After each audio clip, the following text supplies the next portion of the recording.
the lightness from the base out. So for those of you that are just joining us now, please feel free to ask questions while I'm up here. My girl Belle is going to be doing all my videoing, and she can relay any questions you might have throughout our presentation. So please feel free to go ahead and ask, and we'll make sure those questions get answered. So what I'm using first here is I'm using our powder decolorizer and 20 volume. I love using our powder, especially on darker levels of hair. Gives a nice amount of lift with maintaining integrity, as we know integrity is imperative more than anything. So I'm going to start here in the lower nape area. If you look at Kim's hairline actually imitates a bit of a W. So I want to make sure that I'm mocking that W, so that way I'm getting that lightness all the way straight through. So whenever I'm doing hairlines, I always pick the hair up, I look to see what I'm dealing with, and I want to imitate the lines I'm seeing in the hair. Then I go through with the toe of my comb, not the tail, and I go in and I dig out a small zigzag section in order to create lightness around that nape area. So what I like to do first is I like to line the nape first with cotton. The reason I like to use cotton is because I can lay it down on the skin. It protects the skin from decolorizer. It also too will allow the decolorizer to lift evenly and not create a line that we sometimes get with foil. So I'm gonna go ahead and apply my decolorizer down first, then push that piece of cotton underneath. Take my foil, jackets that foil, if you can put your head to the side there, and then paint straight down.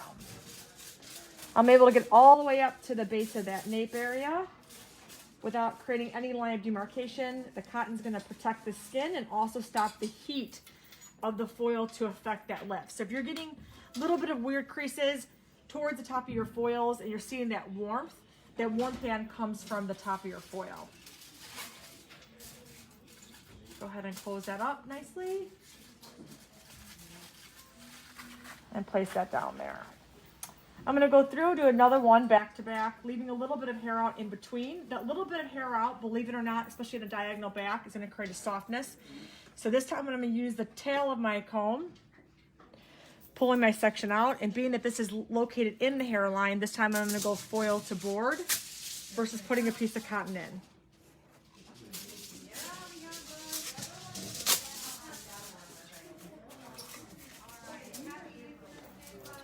Foil to board, and I'm also going to do a bit of a weave. You'll also notice too as I go in, I'm taking my brush on a side versus going in horizontally. So whenever you're trying to create softer lines, especially with applying decolorizer or you're doing highlighting, I always suggest to go in soft. Don't try to go in hard and soften up later. Lightner works faster than your hand, so by going in on a diagonal, first and foremost, is going to create softer line demarcation, but also going in with your brush softer, that's also going to help with creating a softer line of demarcation. Flip her around a little bit this way. What's wrong? Oh, to flip her around this way? Move her a little bit? Yeah. No problem. Perfect. All right, so I'm going to continue around the head here. Thanks, Belle, for pulling me in there. I'm going to continue doing a couple more diagonal foils here on the right side, and then I'm going to move to the left side. So let's talk about camping. Camping is very important too, and camping means sitting in one section of the head for too long. So whenever you're doing highlighting, it's important that we don't camp too long on one side. If you camp too long on one side will overlift and the other side will not. So if you're starting to get breakage on one side or the other, I'd be interested in seeing what side you camp on the longest. So whenever we do highlighting, especially if it's a full foil placement, I always suggest to move left to right side every 3 to 4 foils. That way you're not camping in that section. Again, going in soft, applying my decolorizer through the ends, making sure I have a good amount of saturation. For those of you that are joining us today, this is Kim. Kim is getting a global foil application. I'm also going to be teaching you guys a way of doing a little bit of a root extension in between your foils. So I'm now going to move Kim to the other side. I'm going to start here again. I'm going to show you how I use the toe of the comb. I'm going to use the toe of the comb, climbing up that nape area, following out the hairline, placing my decolorizer in first, holding my section out directly from the head. Thanks, Bo. Painting on the top of the hair Since the section's really, really fine, I have a nice amount of saturation I can tell coming from underneath. It's almost like you're doing a balayage, but painting up from the hairline, if everyone can see that. Once I'm done doing that, I'm gonna take my piece of cotton, lay it underneath to protect the skin and also stop any additional heat from activating. Taking my foil. Can you just turn your head to the side again, Kim? Thank you. Dropping my foil in on that diagonal.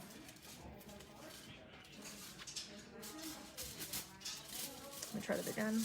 It was a bad pull. My gloves are getting caught. I'm taking my gloves off for a second. My gloves are getting, oh, I just tore that glove. My gloves are getting caught on the foil. Bad. So placing my cotton in. Taking my, oh, it's way better. And then dragging my decolorizer all the way straight through the ends. So everyone can see that. Taking my next section, again going diagonally back. Diagonal lines create softness and roundness. Also, to remember, your diagonal lines can determine how much coverage you have. So the more you are on a diagonal halfway versus full waist, if you look at diagonals, here's your horizontal, here's your diagonal.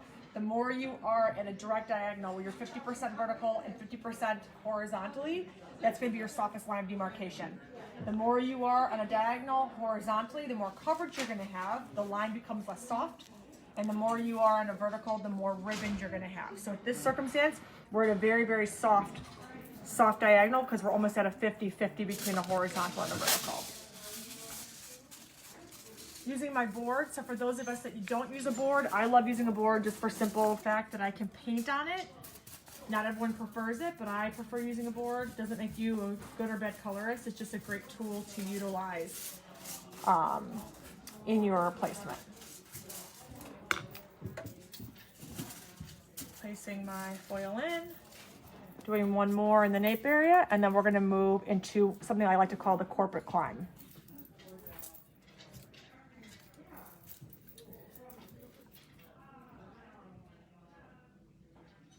Again, weaving. I like to do weaves versus slices versus weaves, just to kind of give you the head point on those two things. I like doing both. You're going to see me do a heavy slice and weave in the same foil too.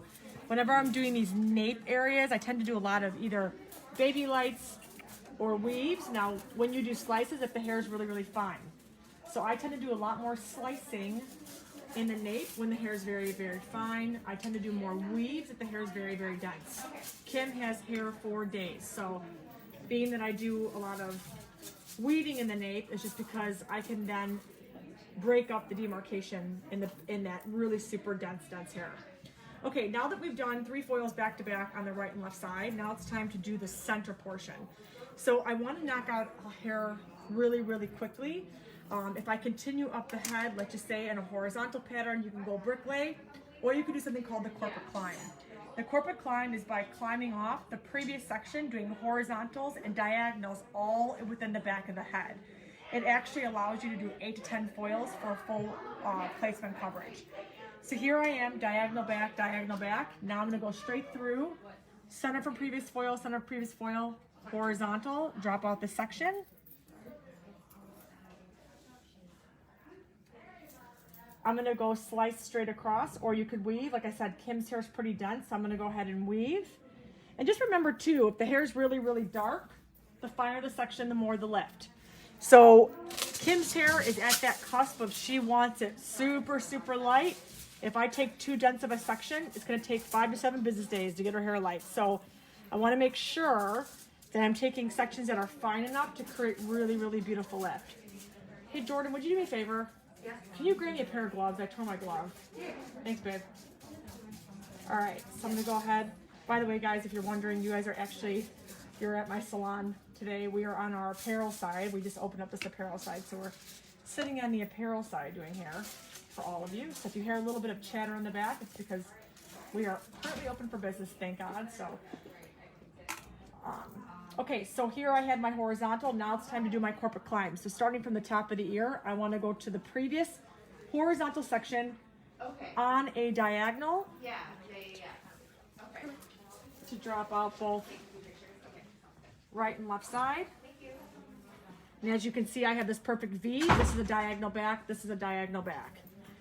Now you'll notice by doing this, the diagonals on the corners are going to cover this. This horizontal will cover this. Diagonal lines are going to cover this. So we're flushing out a lot of coverage with a lot of lack of foils. Okay, now at this point, I want to create an immense amount of lightness towards the face. As you can see with Kim, she's been very, very light towards her face for a long time. She really enjoys that. So here's how I suggest to kind of break up the back without making it feel stripey. So I'm going to go in, I'm going to do a slice, and then I'm going to go into a baby weave towards the back. So as you can see, I have a heavy amount of distribution of color towards the face and a light amount of distribution going towards the back.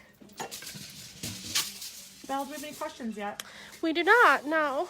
Excellent, thank you. Let's flip her around a little more this way.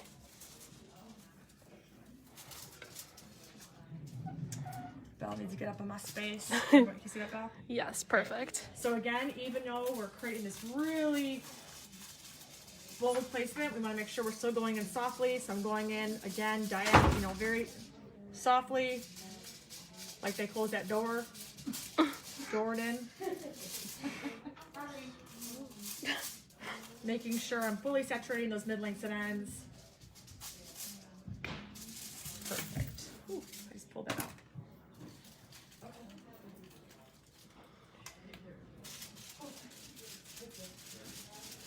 Now, if you are somebody that goes in and does a lot of root shadowing, going in horizontally is fine. Kim doesn't like a root shadow, so doing that on her would not be a preference, so that's why you'll see me going in soft the whole time.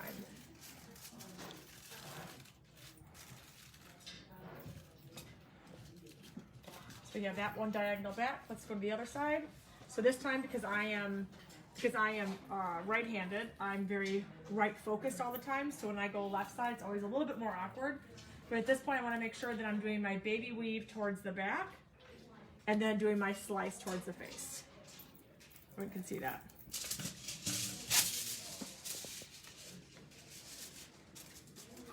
So we're using Lanza powder decolorizer in 20 volume, 1 part powder, 2 parts 20 volume peroxide. We've also included 5 grams of our trauma treatment in there. If you've ever or never used anything Lanza, I suggest you definitely try our powder decolorizer. It's amazing. It's one of the #1 selling SKUs in our industry, period. So definitely make sure you check out your state RDA salon-centric stores for that, depending on where you live. Also, too, being that we're doing this whole thing live, Kim obviously will not be done on the live today, but make sure you check out my Instagram. It's Leah Freeman1 for Kim's finished results. And we actually have a question. I cannot wait. Okay, so we have new viewers who have just joined the class. So do you want to kind of talk about what this class is about? Yeah, of course. So I'm creating something called the corporate climb. It's like how to get a lot of coverage really, really fast. So if you ever heard the corporate climb, which is like when somebody starts at the bottom and moves to the top, this is the same concept, except for we want to skip through a couple offices, so that way we don't feel like we're doing a ton of work to get where we want to be. So what we're doing is we're showcasing and talking about diagonal and horizontal lines. So diagonal lines create softness, horizontal lines create coverage. So you start in the back doing some diagonals, going diagonal back, both right and left side, and then we did horizontal in the center, which creates coverage, and then we did diagonal to diagonal, which creates coverage right and left side. Now we're going to go from center to center from the previous foil, and we're going to throw in a horizontal. This is going to create an immense amount of coverage without having to do a ton of work, is what it boils down to. It also, too, is going to soften up any lines of demarcation because you're overlapping horizontals and diagonals together. So now that we're at this diagonal, remember we did slice, weave, weave, slice. So we have those slices towards the face. We want to do the same thing here. We want to do weave, or I'm sorry, slice, weave, slice. So the weave is in the center and the slice is on the right and left side. This is going to create a nice amount of coverage and saturation on the corners, which goes towards the face, and that light pure of color that goes towards the center. Going in again with my brush softly, placing a little bit of tips of color towards the top of the foil. This is going to help with soften line demarcation, especially if she does not want a base, which she does not.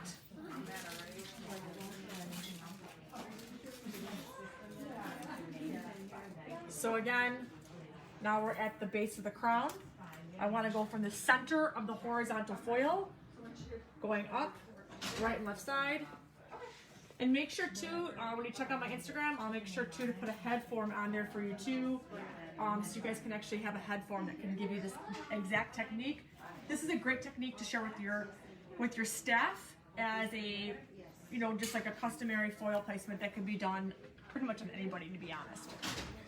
So again, we're going to go weave into slice.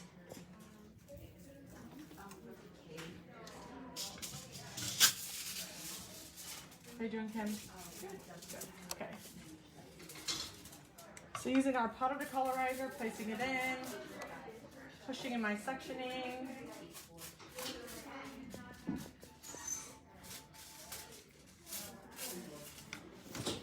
Applying my decolorizer all the way to the ends. Using a board, again, for those of us just joining us today, if you don't use a board, it's okay. I prefer to use a board.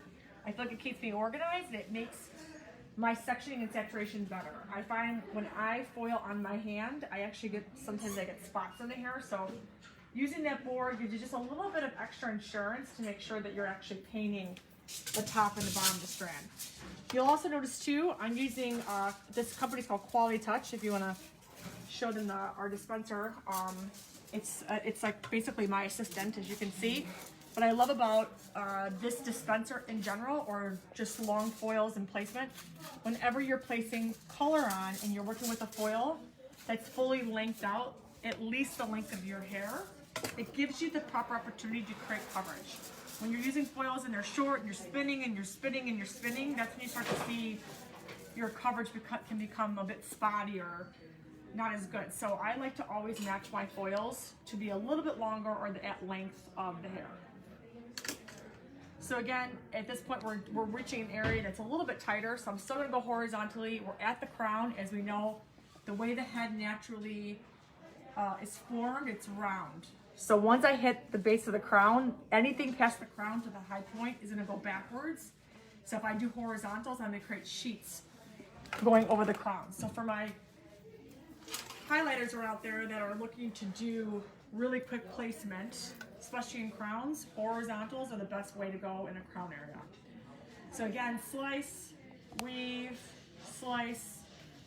It's almost like you're creating like pumpkin teeth in the hair.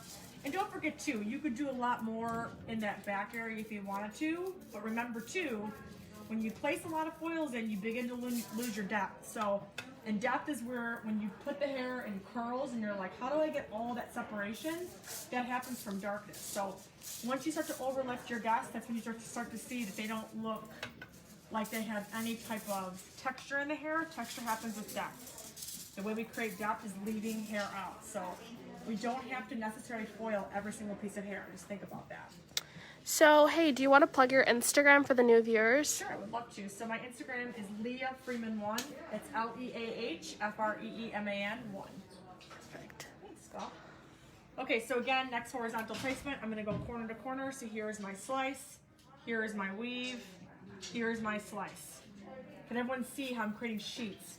And you can also see too, once I lay this over the top here, this little bit of depth here is gonna help this highlight pop. So if you're starting to see your highlights are starting to get lost, you need to start adding depth in. So here's a suggestion. Let's just say you've over highlighted, or she's been over highlighted forever, or they've been over highlighted forever. When you're low lighting, don't pull your low light all the way straight through. You keep your low light within this area. This is gonna create that highlight to pop and not make the ends look dusty. Here's something to think about also. Every time you low light the ends, you eventually have to pull that out. And that's what causes the hair to get yellow. So whenever I do Kim's hair and I'm trying to create depth back into the hair, I just keep the low light here within 1 to 3 inches out, keeping the ends light. Once you pull that low light through, you have to eventually go back through one day and try to see where that low light's at, and we've all experienced it. Yellow hair. Hair that's frayed or fried. That happens because the hair has been overly depth, it's been overly lifted, it's overly depth, it's been overly lifted. So if you can keep the darkness off those ends, you're always in a better place. So Fiona has a question. I love the name Fiona. Let's just talk about that for a second. Great name. So the pattern, the corporate climb, is that something that could work with balayage too? Yes, girl. I love that you asked that question, and the answer is yes. Balayage is one thing that I see a lot that people don't use directional angle on. They just paint. They just go in and paint. If you could map out your heads, you would realize how much easier your balayages could be if you're head mapped. So head mapping is when you realize and understand, if I put horizontal lines in the crown, if I put horizontal, check this out, Fiona, if I put horizontal lines on top of the head here, when these spill out, they're going to cover the whole top of the head. If you continue going up the head, horizontal, horizontal, horizontal, now you're at high point, horizontal, horizontal, horizontal, these become vertical. And that's when they become ribbons. And that's when you get that really super heavy line demarcation. So once you get to high point, change your direction and go horizontally this way over the top of the head. Does that make sense? Yes. Cool. Thanks for your Thank you, questions. Anna. So again, we're almost at that high point, so I'm going to do just 2 more foils here. Keep the questions coming. It doesn't have to be about this technique. If you have any questions about color in general, please feel free to ask.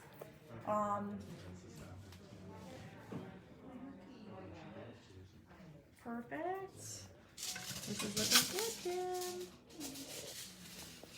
Kim's going on vacation here in a few days, so she's make sure she's got to look like she's born this way.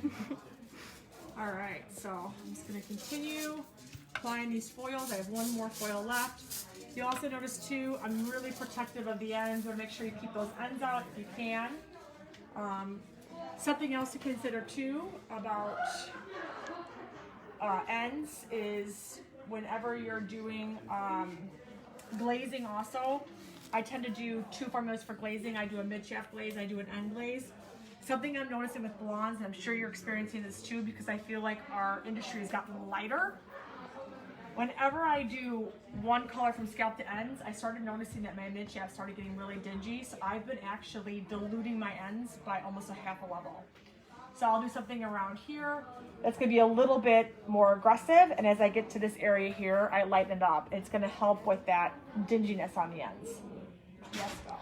Alrighty, so we have 2 questions. So from Amanda, can you explain how the technique, the corporate climb, can you show your sectioning for that one more time? I can show you with my hands. I can't show you in the hair, if that's okay. Is that cool, Amanda?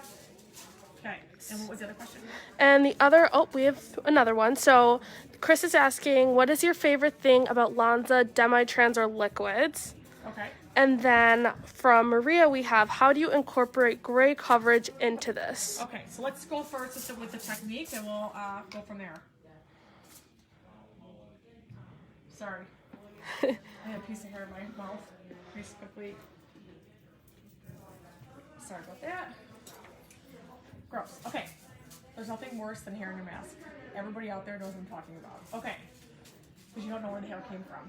Okay, so technique-wise. So, and just so you know, Amanda, I'll have this head form on my Instagram story by tonight, if not tomorrow morning.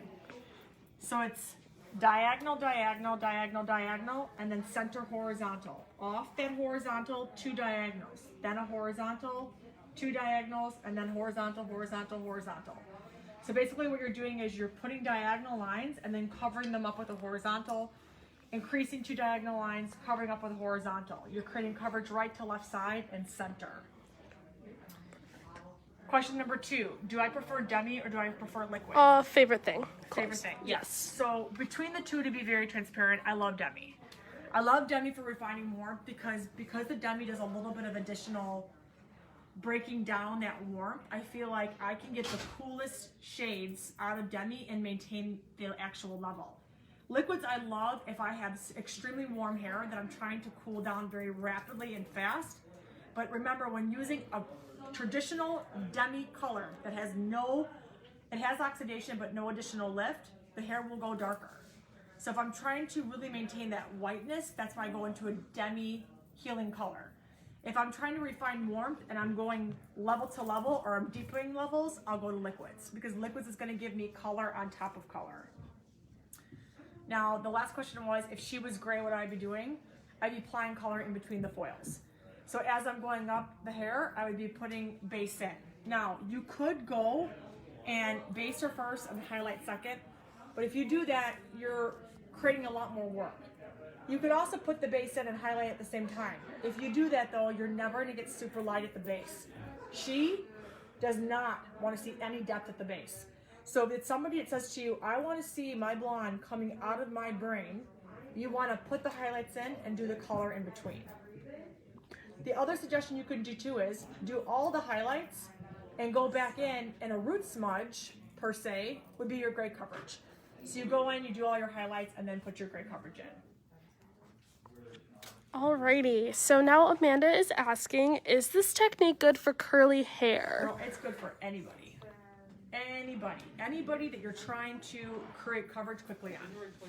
Anybody. Short hair, long hair, bobs, long hair. Whatever you're thinking.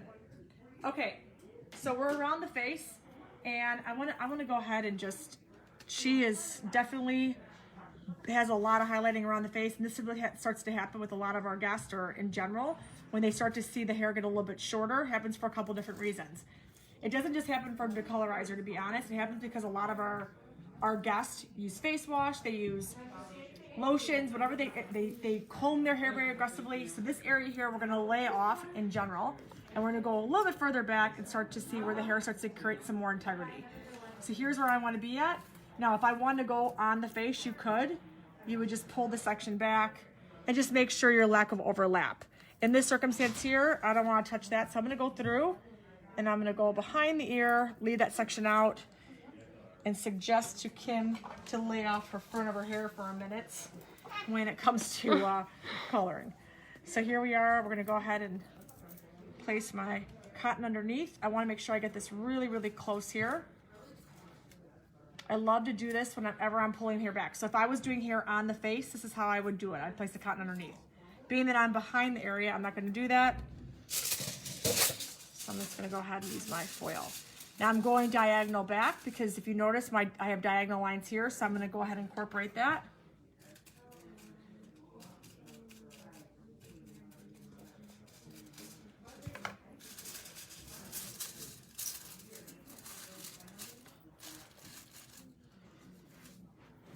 I'm going to do one more diagonal back, weave, slice,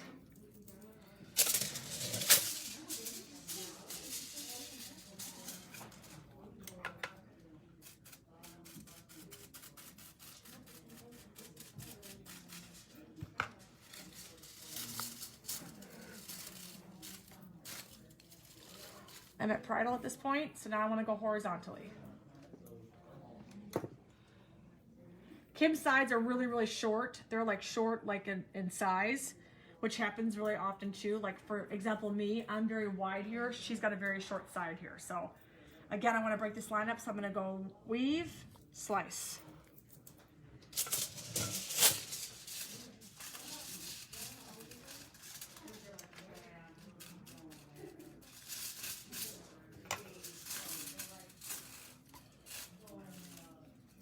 Again.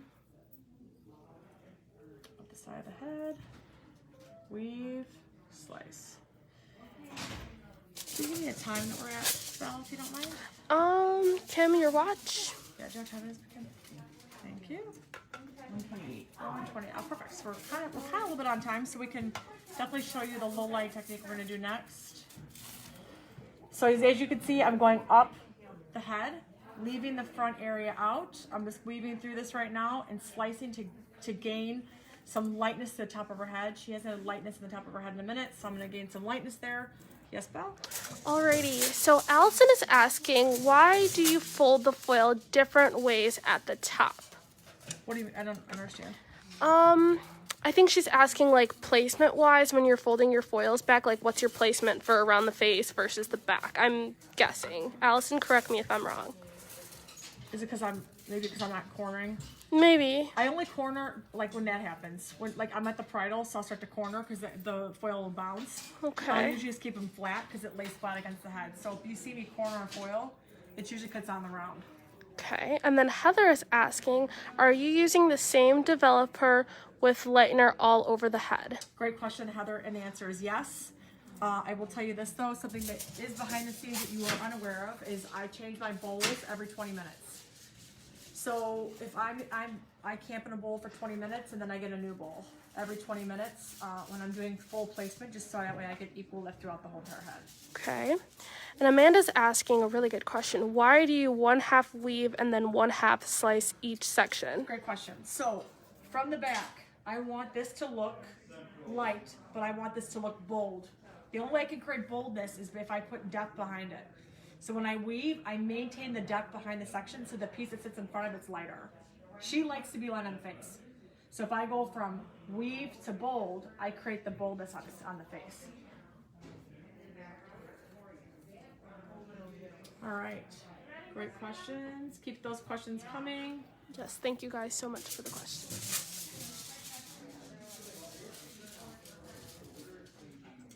All right, continue up the head. As you can see, I'm going through pretty quickly. Okay, and so Allison, so now we have the question about the foil. Okay. So the fold at the top was under the foil at the back, but folding towards you on the sides, if that makes sense. I don't think I don't know, Allison, I'm sorry. I might have just been doing it like it's probably really nothing important, to be honest. It just might be something I did just for camera angle. I'm just thinking, oh, because I'm on a board versus on my comb. Okay, there we go, yeah. If I'm on my board, I use the board as the board goes this way. I'm on my comb, I go this way. That's the only reason why. Yes. Yeah, I had to hear it in my own head a couple times. Did I answer it, Allison? Excellent. And just so you guys know too, if you guys happen to hop off this live and you have questions after this, please feel free to reach out to me. I respond within 24 seconds, 24 minutes, or 24 hours. You can definitely DM me on Insta, so that way I can answer any of your questions and needs. I will tell you colors we'll be using on Kim when she's done. So for glazing, we'll be glazing through all the hair with 9NV. It's in our healing color line, double demi. And then through the mid-shaft area, which you're going to see me do a quick technique to show you how to add a little bit of depth back into the hair. We're going to be doing 15 grams of 7NV, 15 grams of 7P, and 5 grams of 4NV. It's natural violet. So I like to drop in 4 grams or 5 grams of a level 4 in all of my root smudges and shadows. I just love the way it looks. So just 5 grams in your level 7. It changes everything. And what's nice about it too is it fades on tone versus going down to like a level 5 or 6. I find 5s and 6s, they're nice, but they look pretty today, but it's all about what happens in 4 to 6 weeks. So I always like to know what I'm up against next time they come in. So dropping that 5 grams in is awesome for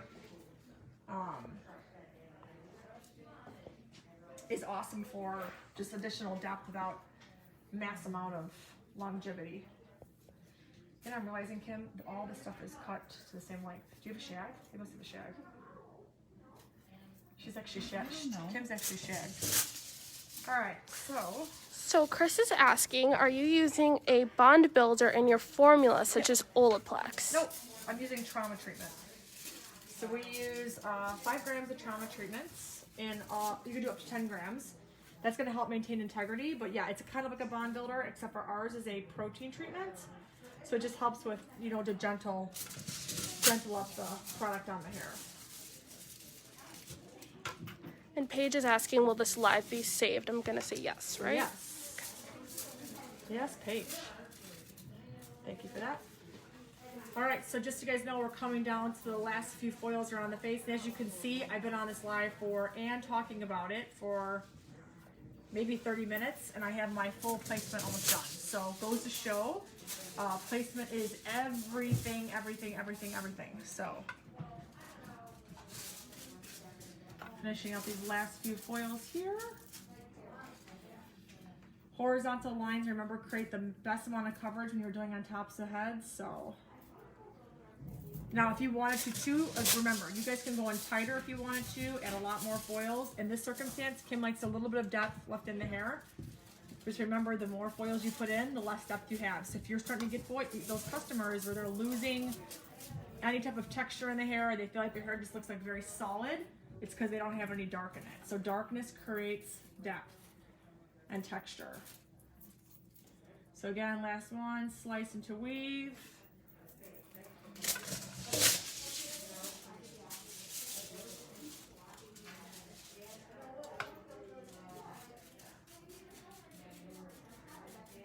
Painting the hair on a diagonal or on a vertical paints, swiping that decolorizer in, keeping it off those ends,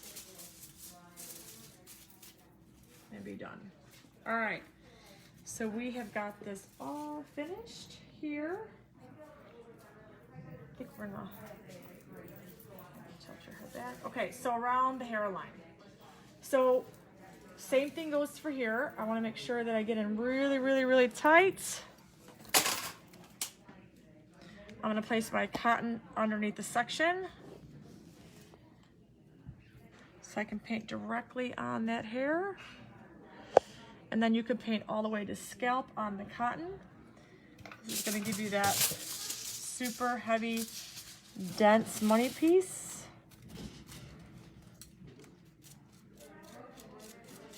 Paint slightly down. Take your foil, hood that foil. I'm going to do a couple pieces back to back. Make sure though you're using that cotton in between, especially on this hairline area here. It's going to allow the lift to be clean. So I just take my cotton like it's a foil, place it like this, shove it in that section. See how we can see that hair there? Paint all the way to skin.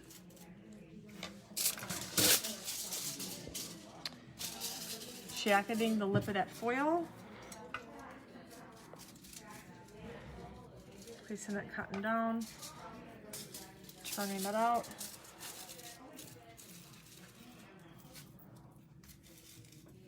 I'm going to do 2 more in this area. And we're going to call it.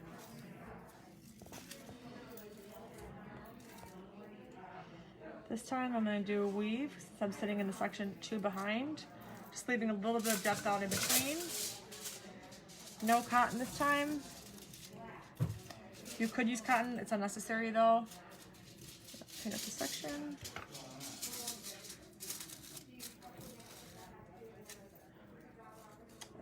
Actually, we're good there. All right, so let's just quickly repeat what we did. We did diagonal, diagonal, horizontal. Diagonal, diagonal, horizontal. Diagonal, diagonal, horizontal, horizontal. Once we hit crown, horizontal, horizontal. Sides of the face. Diagonal, diagonal, horizontal, horizontal, horizontal, horizontal, horizontal to high point. Diagonal, diagonal, horizontal, horizontal, horizontal, horizontal to high point. Fringe area, horizontal, horizontal. So by placing horizontals and diagonals in the hair, you're creating softness and movement. Horizontal lines are going to create coverage. Diagonal lines are going to create the softness. So by placing those diagonal lines within the horizontal areas, you will not believe how much coverage you're going to get with an immense amount of softness. So now let's talk about that depth in between the foil. She's got plenty of depth in the back, but she's lost her depth in the sides. So this is just from excessive highlighting. It happens to all of our customers. So what I have mixed up here in my bowl is 7P, 7NV equal parts with 5 grams of 4NV, again, just to create that additional depth. And then in my other bowl, I have 9NV. My 9NV will be also, after we're done doing our foils, will be applied all over scalp to ends again. So I'm gonna do some now and some again later. This is gonna help with also 2 really beautiful dimension. Yes, Belle? So we have a question. Can the 200 series be used for neutralization, and if neutralization can be done, in which activator is most suitable? So yes, you can use 200V, but let me just say this. It is strong. Val, how strong is 200V? It's very, very strong. Very strong. So I've done like 3 and 4 grams of 200V into a 9NV and gotten hair to be white. I've done 3 or 4 grams of 200V into 9NV and gotten hair to be purple. So just remember, when using the 200V, do a test strand first. It's a very, very strong violet, but it's freaking amazing. Would you agree, Val? I would. Yeah. It's a good formula. All right. So I'm now going to start adding some depth in between these triangles. So I'm starting to lose a little bit of depth here. So I want to take my darker formula, add it towards the base, pull it through, so kind of get a little bit of depth, and then I'm going to add my 9 and V to the ends.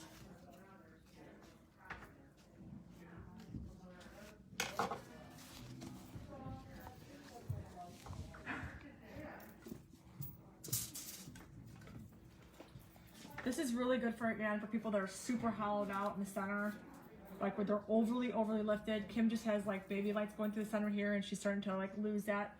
So we want to just cover some of that old baby light up, just to create that level of depth in the hair.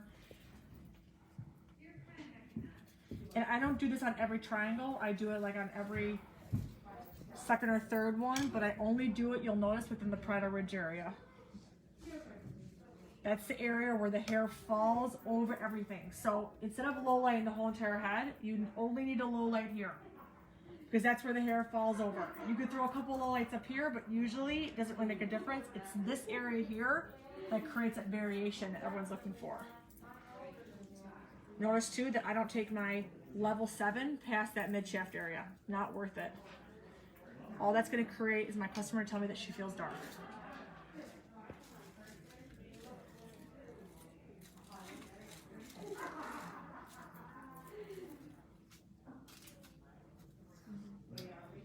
This section here seems pretty depthy.